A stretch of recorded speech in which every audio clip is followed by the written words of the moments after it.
Good morning.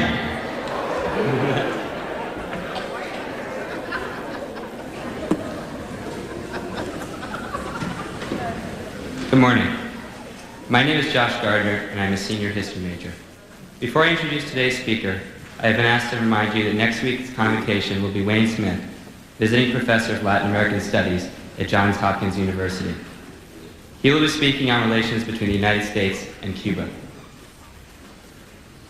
The feminist and anarchist Emma Goldman once said that, quote, "History may be a compilation of lies. Nevertheless, it contains a few truths, and they are the only guides we have for the future."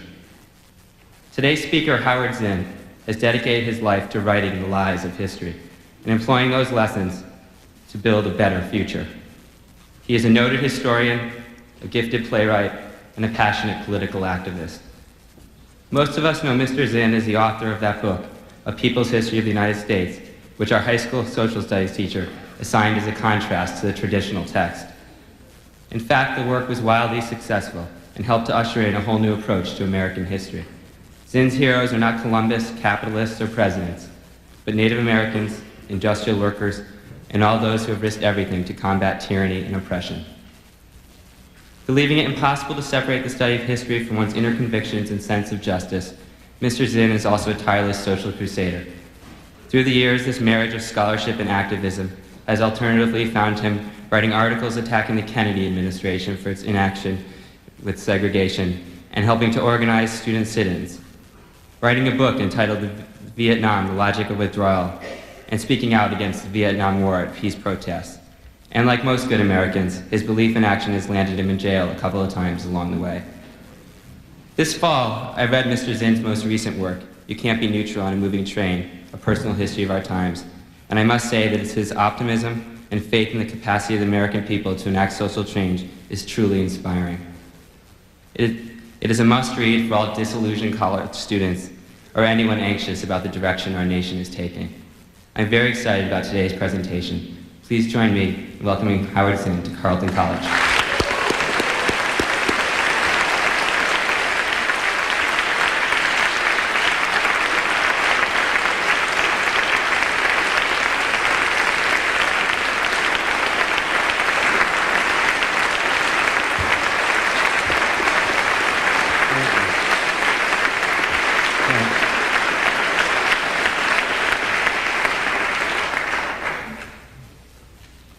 Well, thanks. Thanks for inviting me to Carleton. This is a special place. Well, for one thing, you have Marv Davidoff teaching here. And I think it's a tribute to Carleton that you would have Marv Davidoff come here and teach, and without asking him, how many PhDs do you have? And your only question maybe was, what have you done with your life? And what have you done on behalf of peace and justice? And if you've been doing that all your life, maybe you have something to say to our students. So, and I learned last night that students at Carleton College have been working with people in the community to do something about the welfare situation in Minnesota and in the nation. And to me, that's the best sign of whether students are getting an education. Because one of the things I learned by going to college and by being out of college is you very often can learn a lot more by leaving the classroom and getting involved in social activism. And then when you come back to the classroom, everything you study means so much more to you. So, yeah. I'm glad to be here. I have about 40 minutes, and I'm going to try in 40 minutes to tell you what I've learned in 40 years. Just trying to save you some time.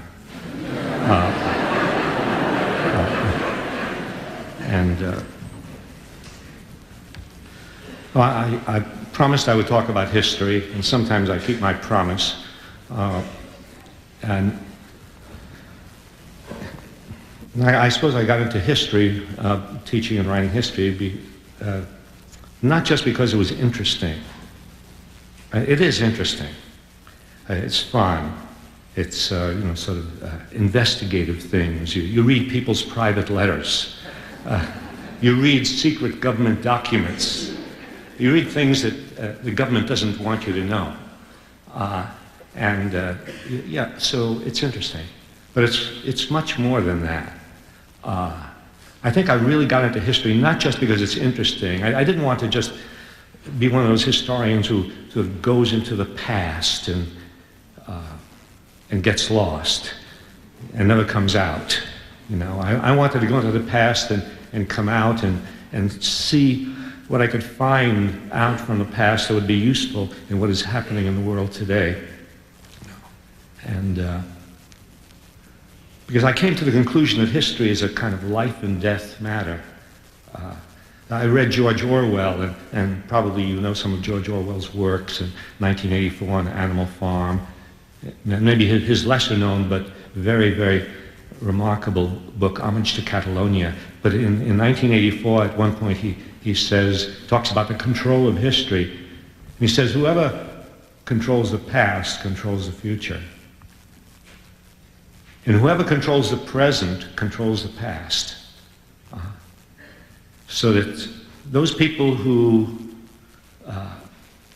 control what we know today, that is the mass media, the government, the educational system, the textbook publishers, the people who control what we know today are determining our future. Unless we break away from that, and unless we begin to learn things for ourselves, and there's nothing more important in education than breaking away from the authorities, breaking away from the books that are given you, from the things that are told you, from the television broadcasts that are aimed at you, and just going out and looking for yourself, looking in the dark corners of the libraries, picking up the things that are handed out on street corners, really, just getting information that you can't get anywhere else. And so I decided history was important. You can tell the importance of history by how much controversy is raised when people start to write or speak a different kind of history. Have you noticed how much excitement there's been? I almost use the word hysteria about the new history. That's about the reteaching of Columbus, or the new view of the bombing of Hiroshima and Nagasaki, or an expansion of the curriculum to go beyond the usual tributes to Western civilization, and to talk about the third world and non-Western civilizations, and those people who've been humiliated by Western civilization. Notice how, when I say excited, when I say hysterical, I'm not exaggerating too much. I mean, people, they will say things like,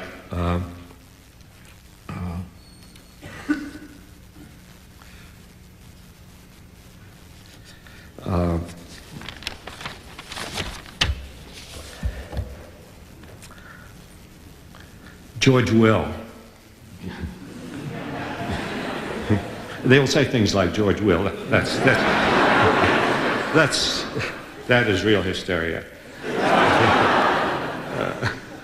Nothing can make one angrier. But George will talked about the disagreements over curriculum, which you think is a mild affair. I mean, a disagreement over curriculum? That's the stuff of boring faculty meetings. No, disagreements over curriculum, he said, is part of a war of aggression against the Western political tradition. A war of aggression. And Hilton Kramer, along the same line, said it is our civilization that we believe to be at stake in this struggle. I mean, you would think we were talking about World War II and D-Day, you know. Civilization is at stake. And somebody from the National Association of Scholars, which is a euphemism for an organization of right-wing writers, and says about the new history, the barbarians are in our midst. I winced when I read that because I felt he was talking about me. But the reason there's all this excitement about the new history is that it's not just about the past.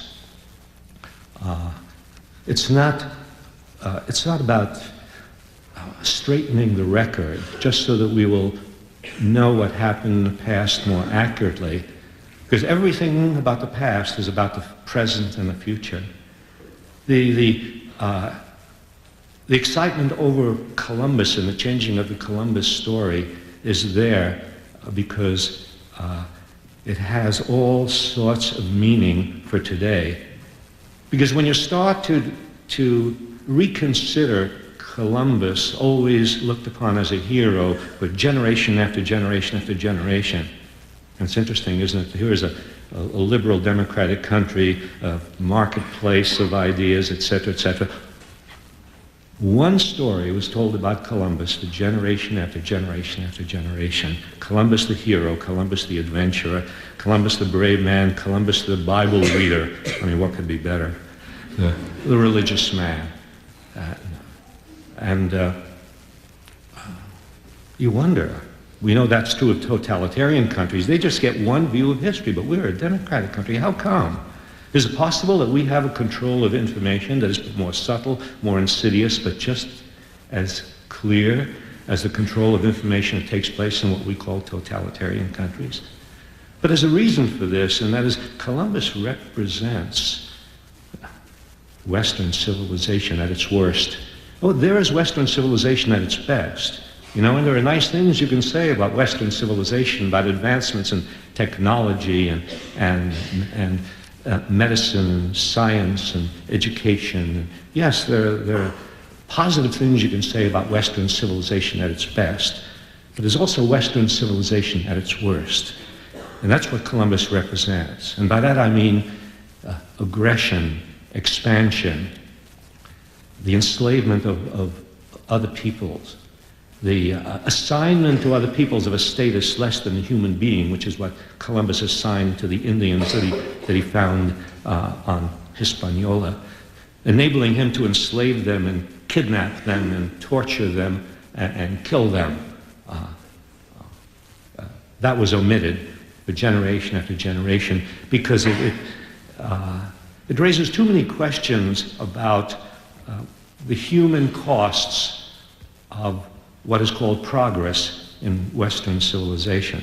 Raises too many questions about greed, because after all, Columbus came here not to convert the Indians to Christianity, although we talked about that.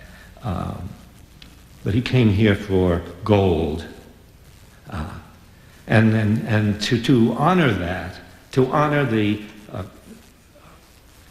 killing and kidnapping of other people for profit is something that's been going on for too long. And to question that is to question capitalism.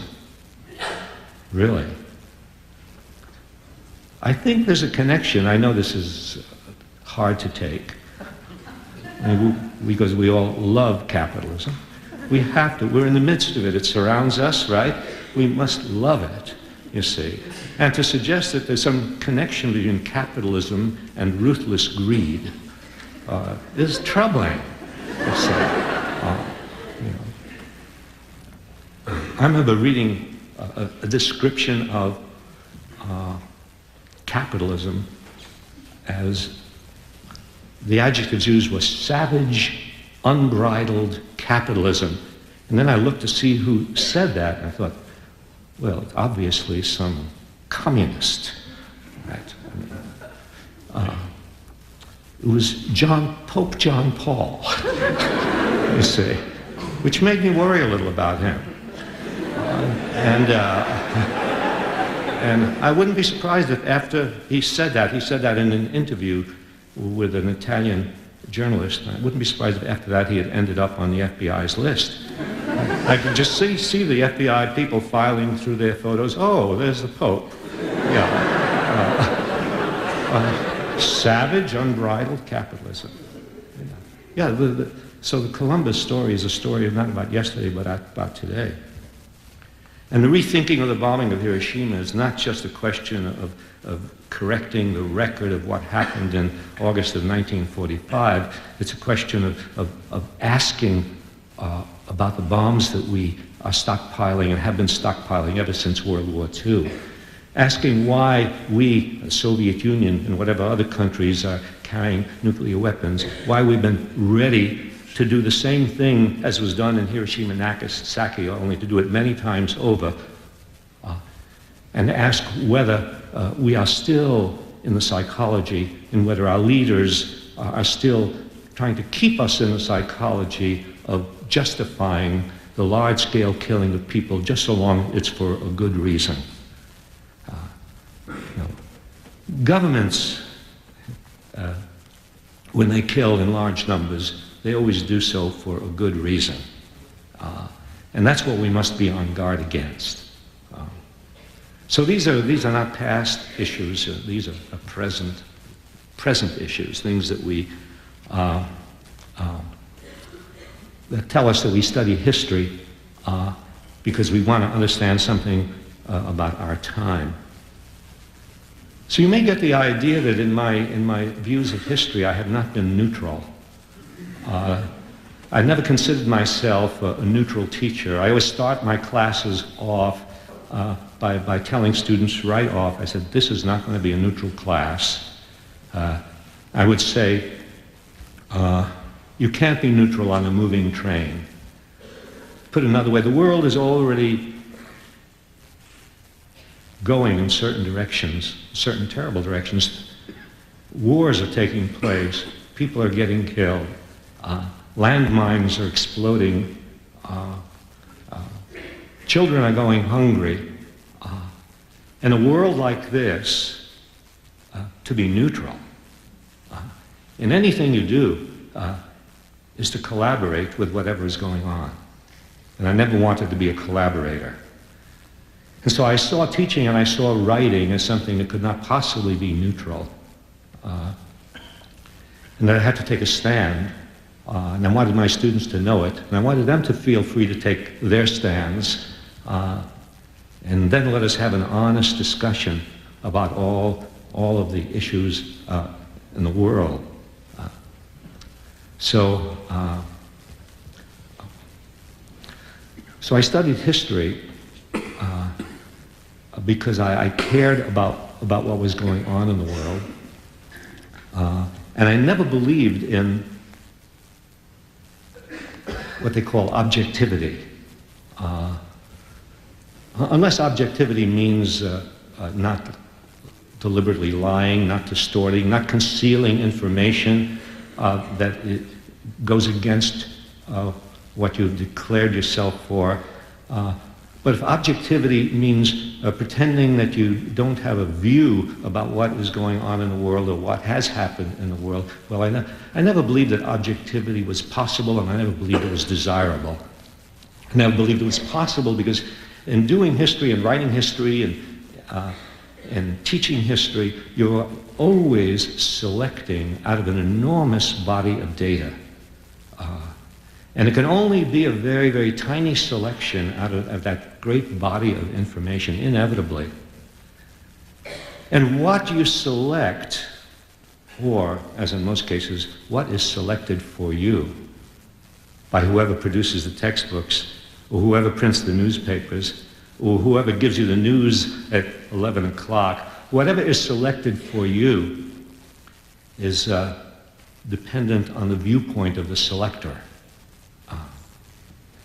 And so I understood that there could be no such thing as an objective presentation of the facts of the past, that selection always depended on the point of view of the selector, and that the most important question you could ask about anything, any set of historical facts presented to you is not so much, is this a false fact or is it a true fact?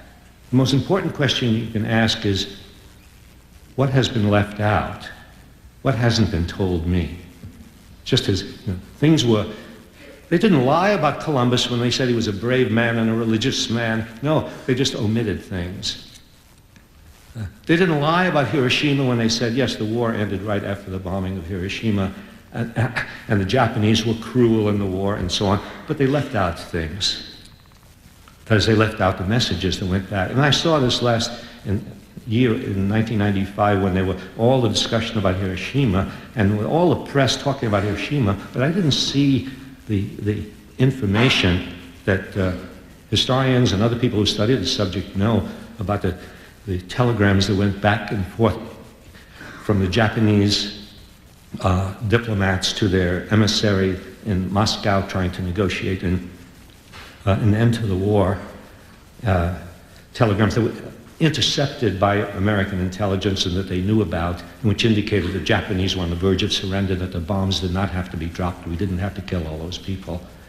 The withholding of information, the omission of information, to look for that is the most important lesson one can learn in how to read, excuse me, and how to listen when you give it information, especially by people in authority.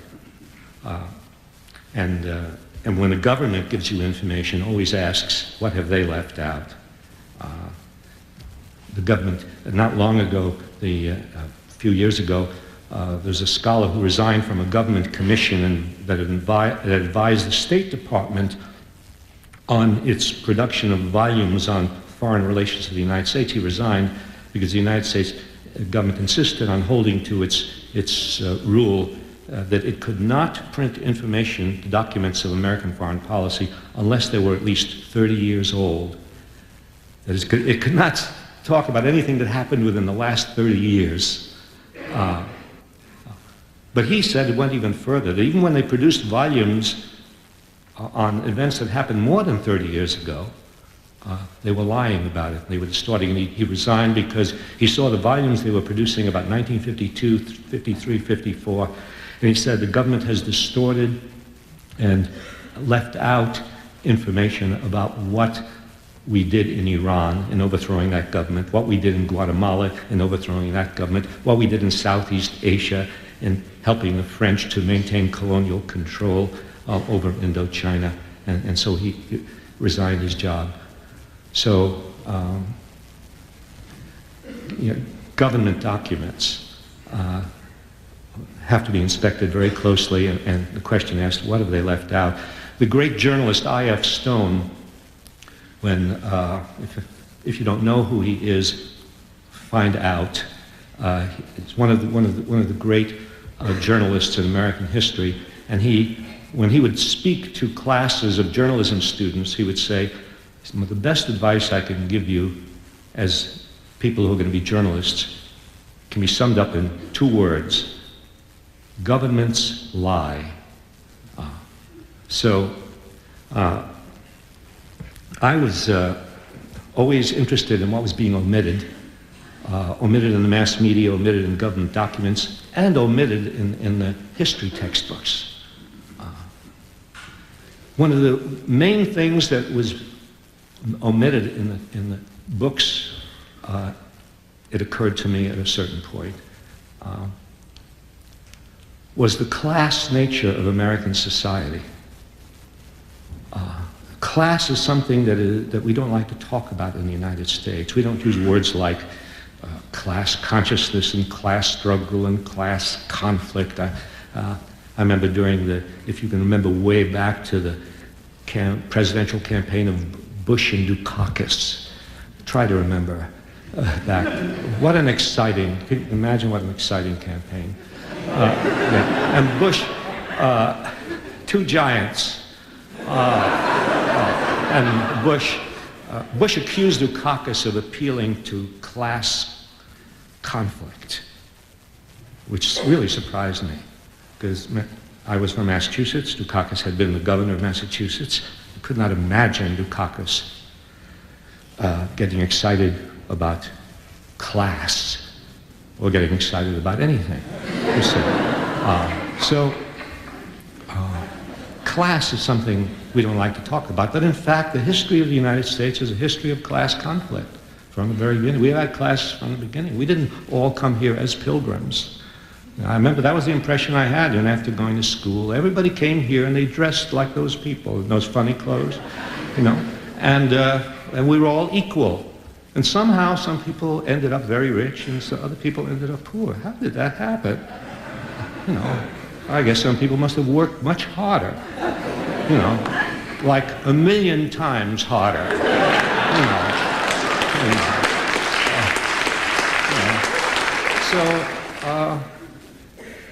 But then, you know, reading a little bit of colonial history, you learn, well, no, we didn't come here equal. Some people came here with enormous grants of land given to them by the crown. Huge, hundreds of thousands of acres of land. And other people came here with nothing. Of course, black people came here with less than nothing.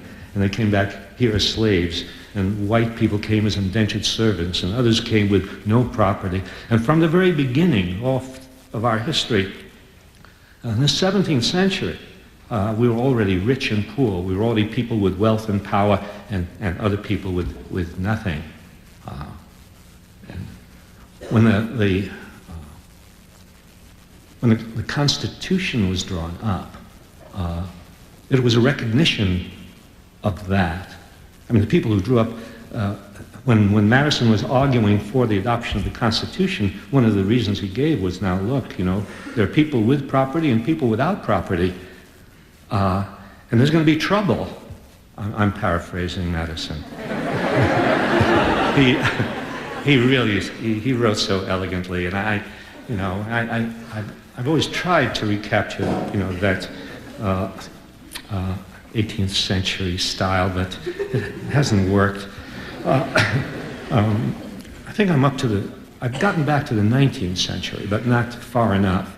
But Madison, we've got to worry about factions. By factions, he meant classes. Well, you see, Marx hadn't been born yet. But he talked about factions, property, no property, and how you needed to have this new government, this new constitution, this strong central government in order to keep the peace, in order to make sure, as he put it, that there would not be a rage for paper money, which poor farmers wanted in order to pay off their debts, or for an equal division of property, or, as he put it, and these were his exact words, for any other improper or wicked object. And so, the Constitution was a class document. When I first read Charles Beard's An Economic Interpretation of the Constitution, a book which has the distinction of being one of the few books ever written by a historian which excited an editorial from the New York Times denouncing it. Because Beard talked about the class interests of the Founding Fathers. You probably know the Founding Fathers were not a multicultural group.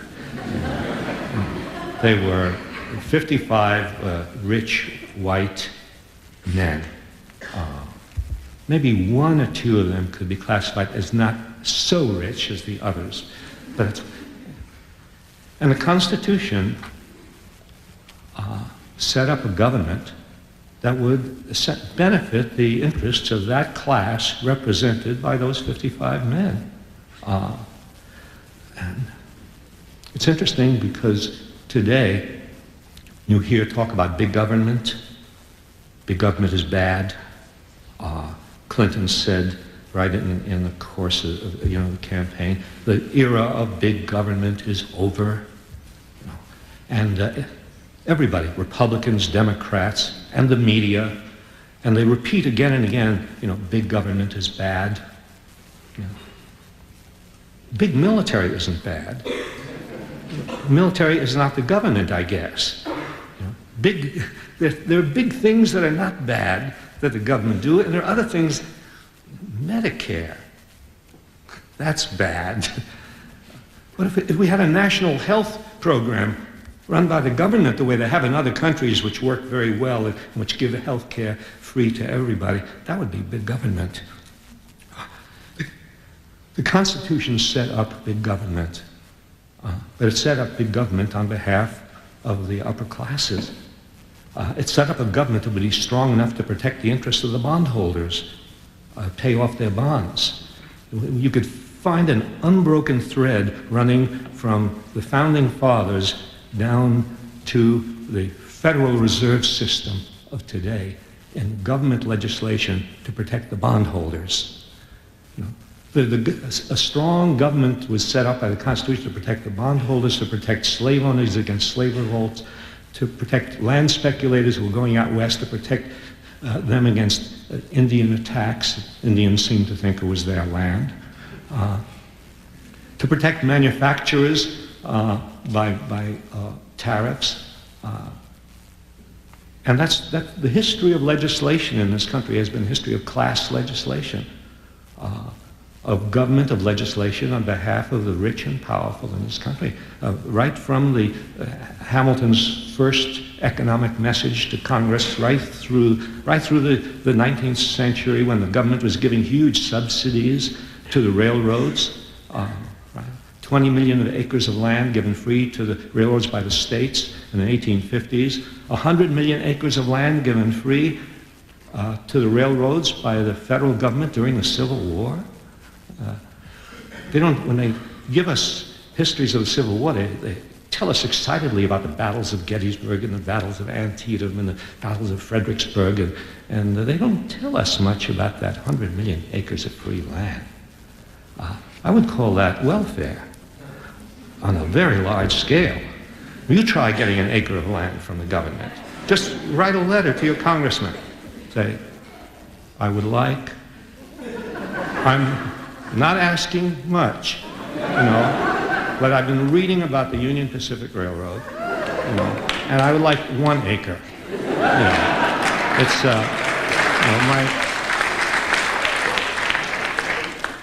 it's for my family.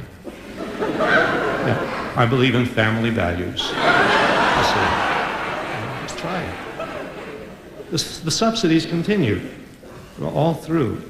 The higher and higher tariffs to protect the manufacturers.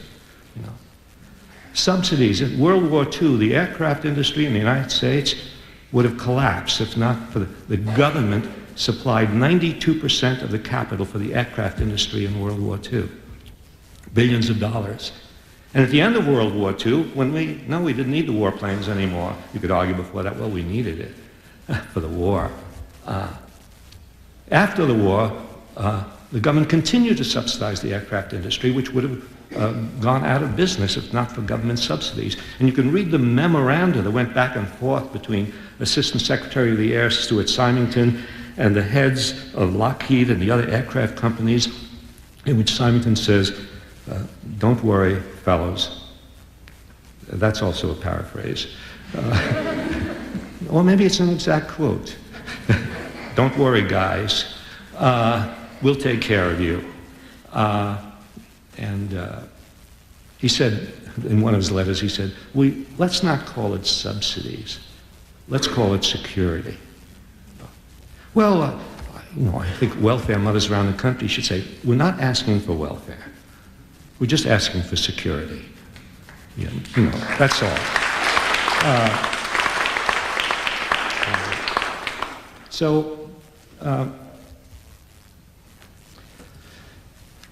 Anyway, the whole history I remember the history that I learned in high school, the history of the wonders of the Industrial Revolution.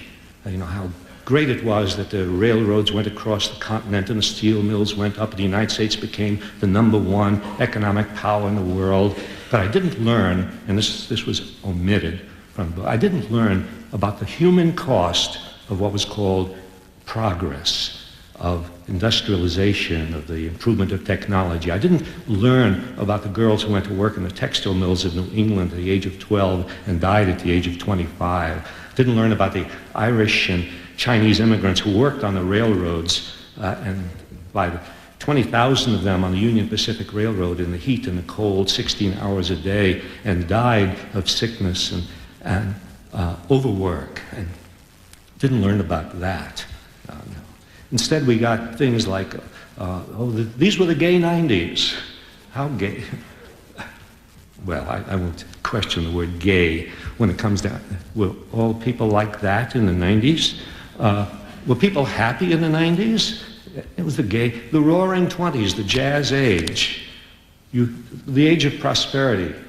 I mean, right up through graduate school, I was getting the same designations for these periods. And you had to look behind these overall statements about a period to say, well, but how are ordinary people living in those? How are ordinary people living in the gay 90s? What about the kids, the children who in Philadelphia who died by the thousands in the 90s in the Depression of 1893, that they were drinking polluted water from the river while the rich had clean water? Water is a class phenomenon, just as fire is a class phenomenon. The people who die in fires are the people who live in those little houses that are susceptible to fire or who have to use heating equipment, that can explode and so on. All this omitted. And today, we are expected to estimate the state of our society and the state of our economy and the prosperity of our people. How? By looking at these overall statements made. The economy is up. The figures are given to us, which are sort of aggregate figures. Unemployment has gone down. I just saw a figure just the other day. The average income of Americans has risen.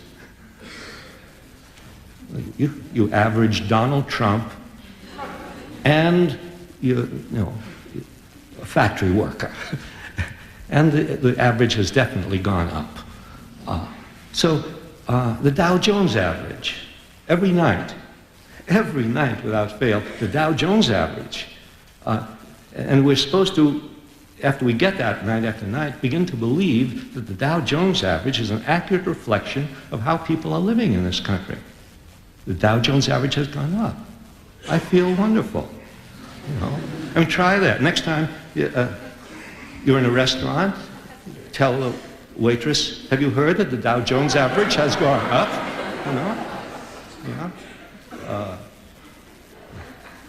I'm sure you'll get much better service when you cheer the waitress up with that news. And so we get these what Kurt Vonnegut called grand balloons, the great big balloons which encompass a situation and which leave you ignorant of all the details of how people are living. And so it's possible to believe that we are living well if you just pay attention to the Dow Jones average, or if you just stay in one part of the city, and if you don't venture into another part of the city. But you have to, in every city in this country, if you go from one end of the city to the other end of the city, you will see what a class society we live in.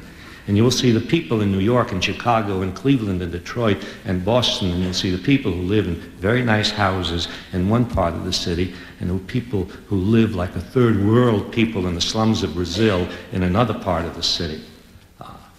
And so when President Clinton gets on the air in his inaugural address and talks in such glowing terms about how wonderful everything is, and this inflation has gone down, and income has gone up, and unemployment, and so on. Well, serious questions need to be asked. What did he omit? He seems to have omitted the fact that every year in this country, 40,000 children die before they are 1 year old. That in infant mortality, the United States ranks 20th among 20 industrialized countries in the matter of dealing with infant mortality. That there are parts of American cities where the rate of children dying, of infants dying, is like the rate in Bangladesh or Guatemala. These are the things omitted in these very romantic descriptions of how well we are doing. And it's possible to live in the United States because we are a very rich country, and we have many, many signs of wealth, and we do have a big middle class, even though that middle class is very nervous. But we do have all the signs, and it's possible not to pay any attention to the 30 or 40 million people who don't have health insurance and to the kids who are dying. And by the way, of those kids who are dying, half of them are black. And 13% of the population is black, but 50% of the kids who die before they are 1 year old are black. Class and race intersect. Poverty and race intersect again and again. So, I would suggest that we need to think about not just that, but how things have been omitted about other issues than class, about war, about race. When things are omitted, and when you don't know any history, it's as if you were born yesterday and anything can be told to you. Because if you were born yesterday, the president can get on television and say, something has happened in this part of the world, we must go over there and bomb for freedom. And you have no way of checking up. You have no history to check up on this. You don't know, if you don't know any history, how many times heads of states have gone to microphones and asked the young people of this country to give up their lives and to cause other people in other countries to give up their lives for something that the government has designated as a war for freedom or for liberation or for democracy or to end all wars.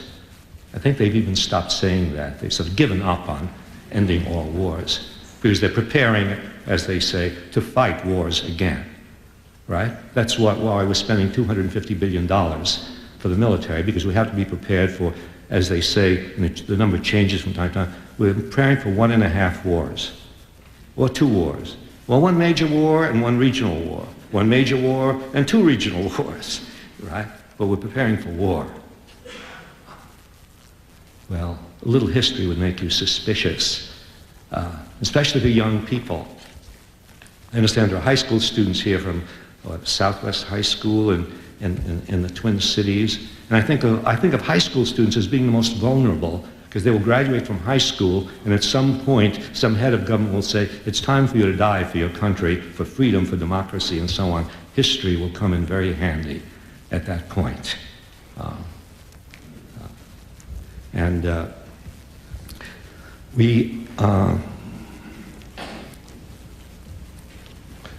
Black people, Native Americans, take a different view of our history than the rest of the population. When I was teaching in the South, teaching in a black women's college in Atlanta for 7 years, and during the years of the Civil Rights Movement and becoming involved in the movement and beginning to read the work of black historians, I began to see American history from a different point of view. When I began investigating the Columbus story and then what we did in rampaging across this country and annihilating Indian tribes again and again so we could have this territory, gave me a different view of American history. Try to read a history of the Civil War in which they tell you that during the Civil War, when the Emancipation Proclamation was being put forth and fighting a war for freedom and so on, how many history books will tell you that during the Civil War, the United States Army moving out west took more land from the Indians than at any comparable period in American history. So yes, history is useful. So if you look, for what has been omitted. And what, I'm going to try to finish up. I'm looking at my watch to pretend that I care. But I do.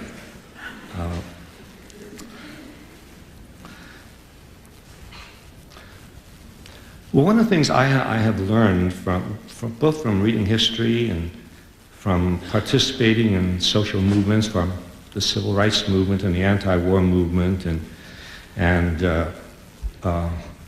even coming to Minneapolis to protest against the production of landmines.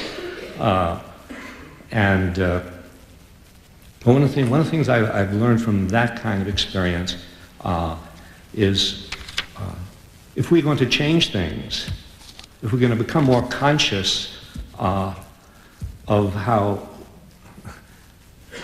what is happening to people in the rest of the world as a result of our policies. I heard a friend of mine once said, when he was asked, being critical of his country, why don't you move to another country? He said, well, I'm not going to move to another country because then I'll become a victim of our foreign policy. I see. But how does change come about? How are we going to do anything about all of this? You know, I mean, one thing is clear. Real change is not going to happen in this country as a result of voting. I'm sorry to say that because I know we're all brought up on this. We're taught, you know, this is democracy. This, you know, democracy, the highest act of citizenship is to go to the polls every 2 years or 4 years and to pull down that little lever. You've done your job. Now you can go home and we'll take care of the rest. And they do, you say. But voting, historically, voting has not made any major changes. You know. And I saw a bumper sticker not long ago which said, if the gods had intended us to vote, they would have given us candidates.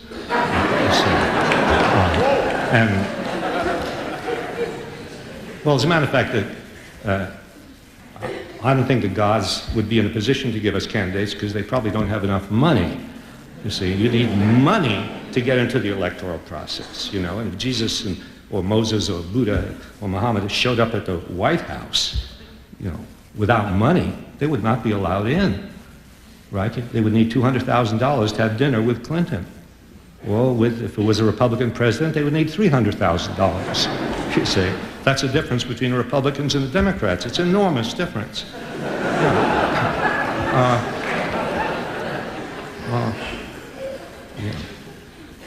Change has taken place in this country when people have gotten together, when citizens have organized. I mean, slavery was not done away with by a Lincolnian edict. Slavery was done away with by the growth of a great anti-slavery movement in this country, black and white abolitionists who put pressure on Lincoln again and again and again and on Congress until finally they began to act. And then they had to do it again in the 1960s when, again, Kennedy, Johnson were not going to act until black people took to the streets and went to prison and were beaten and were killed. Citizens got together and organized and took risks, and only then was racial segregation done away with in the South. The labor movement, the 8-hour day, was not won by the kindness of employers deciding to give the 8-hour day or by the initiative of government. Not at all. The 8-hour day was won by workers in the 19th century and 20th century going out on strike, facing the National Guard and the Army and struggling and changing the conditions of their life. And women did not get to the point of this new feminist consciousness that we have today because of any government initiatives. They did it on their own. And disabled people did not win the right to wheelchair access or to have the streets changed so that they could move around. They did not get this because Congress or the president or because somebody who was just elected did anything about it. No, the channels of government that they always tell us to use, you know, go through channels. They're not channels. They're mazes into which we are invited to get lost. And so what we've learned historically is that you don't go through, the channels won't do it. The channels will only begin to work when citizens organize and create a commotion. Yeah. Garrison, the abolitionist, said to somebody who urged him to be more moderate, he said, "Slavery, sir, will not be overthrown without excitement, a tremendous excitement." That's still true today. We need a new movement. The possibilities are there. People have common sense. You mustn't mistake the silence of people for not caring. I learned that by being in the South and in the late 1950s and seeing what seemed to be, well, nobody was doing anything. Things were quiet. You don't know what people are thinking. You don't know what people are feeling. You don't know what indignation is building up in people who know that something is wrong. And at a certain point in history, and you don't know exactly when, things begin to happen and you get a social movement against the war in Vietnam, against racial segregation, for women's rights, for gay rights. at certain points in history. But the only way it happens is if people do things, the smallest of things, things that don't seem to go anywhere, things that don't seem to have any immediate effect. But that's how social movements build, on the basis of huge numbers of small acts that people take and that finally come together at some point. And if you do this, well, life will be different. It'll be better. Sure, you need economic security and you need jobs and not everybody can be a Marv Davidoff and become a full-time activist. You must go to the movies sometime, Marv. But you have to do those things. You have to have some security, but that's not enough. You don't want to be able. It won't be important that your grandchildren think of you. Oh, wow, my grandfather and grandmother had 3 houses. I'm so proud. You say, no. There's a picture of them on a picket line. There's a picture of them in some struggle for justice. So that even if we don't, involved in some way in the struggle against war, against militarism, against injustice, then, well, life will be more interesting and more fun. Thank you.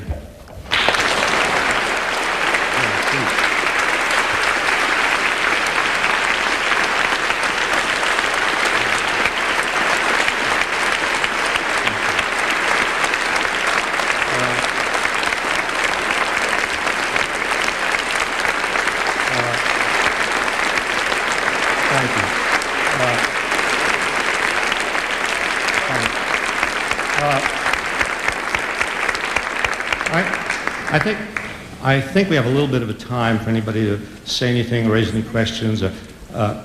This is known as freedom of speech. One person gets 40 minutes. 200 people get 3 minutes.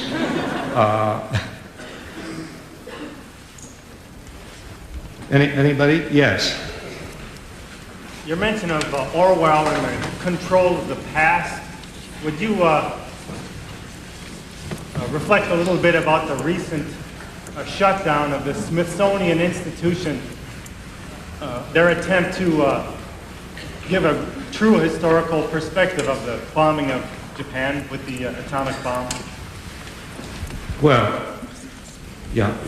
Well, there's an example of where the politicians, put the Smithsonian gets federal money. So much of the information that we get is dependent on money from rich and powerful sources. Same thing with the Smithsonian. And so when the Smithsonian was going to put an exhibit which might show some of the things we did to the people of Japan, and all the congressmen and senators and veterans organizations put the pressure on, and they caved in, and the result was the presentation. I was there. I saw their exhibit in Washington, and it was all about, we were the good guys. We did the right thing.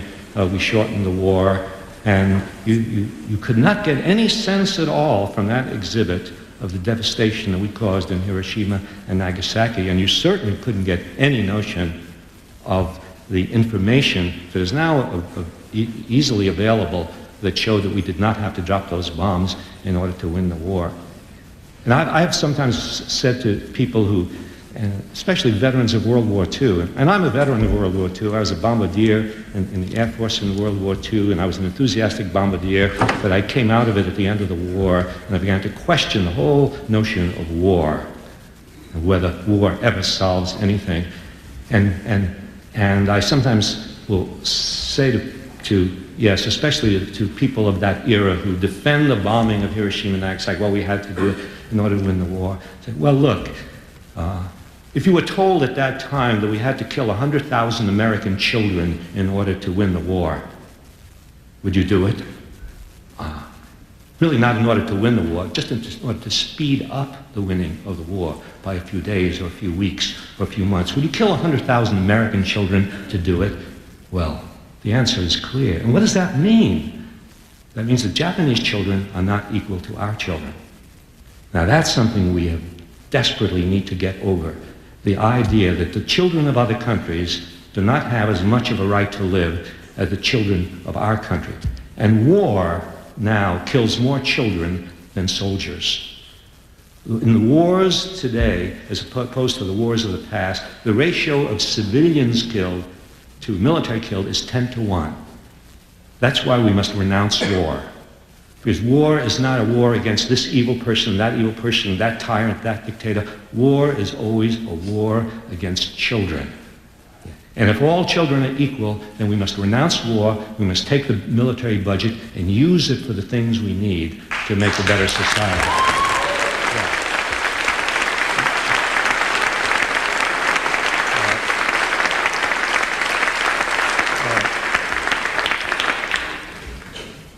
Somebody else? Yes.